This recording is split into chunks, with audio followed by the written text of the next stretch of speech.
Yo, on this bright sunny morning, I'm off to go and photograph some, do some photography. I'm in the rah,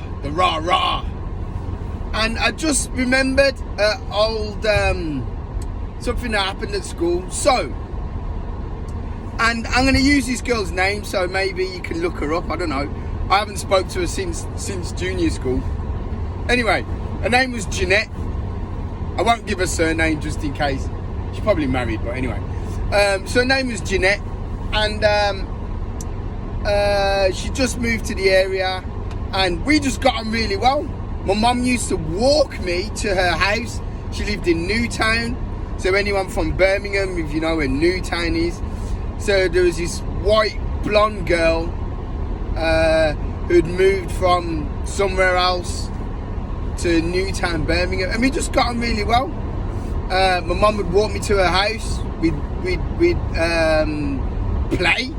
It's only like 9, 10, potentially 11, around those years anyway. 9 and 10, definitely 10. And we'd just go around. We'd play cards. We'd chat. We'd anyway. You know, no issues.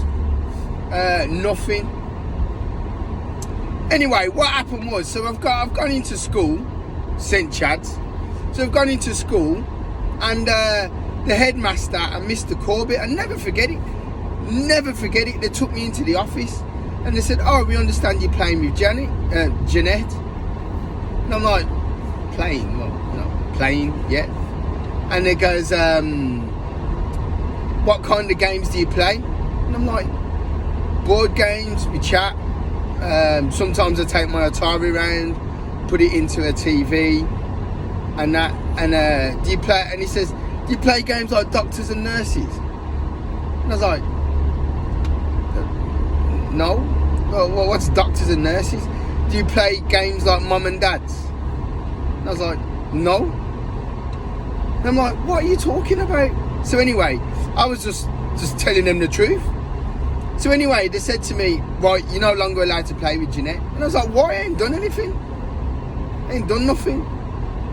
And so it turns out, you know, because even then I was intelligent.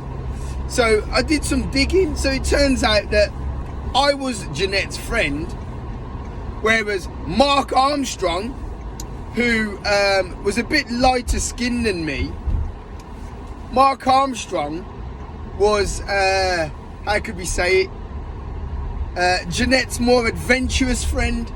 So she was a little bit more adventurous with Mark Armstrong than she was with me. But because she was adventurous with Mark Armstrong, and Mark Armstrong didn't go around the house, she used to walk. Because if you know where Newtown is, she lived at the top Masonette. Mark Armstrong lived at the bottom Masonette. So she used to leave the house, go meet up with Mark Armstrong, do little things, yeah. So she didn't want to give up Mark Armstrong. So when her mum, rightly so, tested her rotted, yeah, she said it was me. And I'm now in school thinking, but hold on, I was round your house yesterday playing Atari, Gauntlet, and we was having a laugh. Now we're not allowed to be friends and whatever. So what's going on? So anyway, I got to the bottom of it, and that's the truth. So my point is that when people want to protect something, they are prepared to lie regardless of the consequences. Now, Jeanette lost a friend in me. She lost me as a friend forever. Not friends now. And I am friends with people from school at that time. So she lost a friend forever, and she lost a friend at the time. And I always remember Mark Armstrong was telling me the things that they were doing.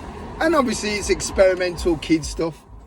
So it's just dumb shit, innit? But that's my point, is that like nothing's changed in how from 10-year-old to 40-year-olds. It's still the same. people are willing to lie to protect what they've got. And Jeanette was willing to lie to protect Mark Armstrong.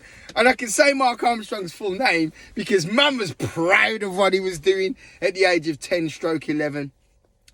And it was just ridiculous to me. And I remember thinking at the time, I guess, how can I get revenge? And I thought, again, I just thought, there's nothing to get revenge over. If she's chosen to not have me as a friend, then that's fair play to it. You know, let her have whatever reality in her mind things. Anyway, it ended with Mark pretty soon afterwards because the mum who she'd lied to quickly cottoned on that it wasn't me. But at the end of the day, I was like in the 80s, some black kid coming round this white girl's house. So the mum, which I also didn't get, got on with my mum. So at no point did she say to my mum, I think this might be happening or not, because Jeanette obviously told some fibs. Because I remember going up to Mark, I went, Mark, I went round his house. Yo, back then I was fierce, you know, I don't mess about. I went round his house, I went, Mark, what's going on? And he told me everything. And he goes, why am I being blamed for what you're doing? Did I grass him up? No, because you know what? Life is there to be, nothing judges you more than life. That's it. So if you're the type of person who will lie to cover something up, then that's you. Listen, don't get me wrong.